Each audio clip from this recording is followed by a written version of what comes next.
Nous allons aborder maintenant un point important qui est très utilisé dans la phase de pré-traitement des données, qui est l'encodage des variables catégorielles.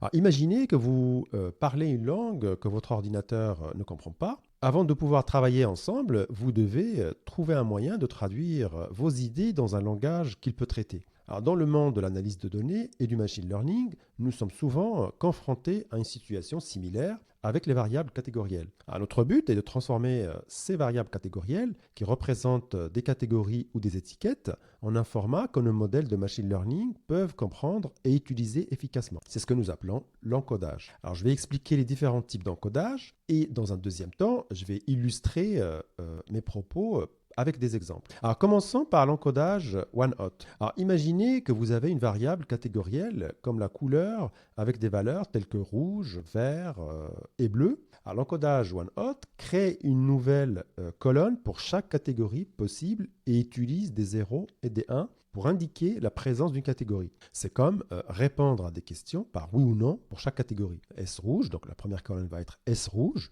1 c'est rouge, 0 c'est pas rouge. Je vais avoir une deuxième colonne S vert, idem, je vais répondre 1 ou 0, donc oui ou non. Et une troisième colonne S bleu, et je vais avoir dedans des 1 ou 0 selon que j'ai la couleur bleue ou pas. Mais on va voir ça dans l'exemple. Alors ensuite, il y a ce qu'on appelle l'encodage ordinal. Donc certaines variables, en fait, ont un ordre ou une hiérarchie naturelle. Par exemple, on va avoir une catégorie, donc petit, moyen ou grand. Donc, avec l'encodage ordinal, nous attribuons des nombres à ces catégories selon leur ordre. C'est semblable à classer les choses en premier, deuxième, troisième, et ainsi de suite, selon leur importance. Mais comment savoir quel type d'encodage utiliser?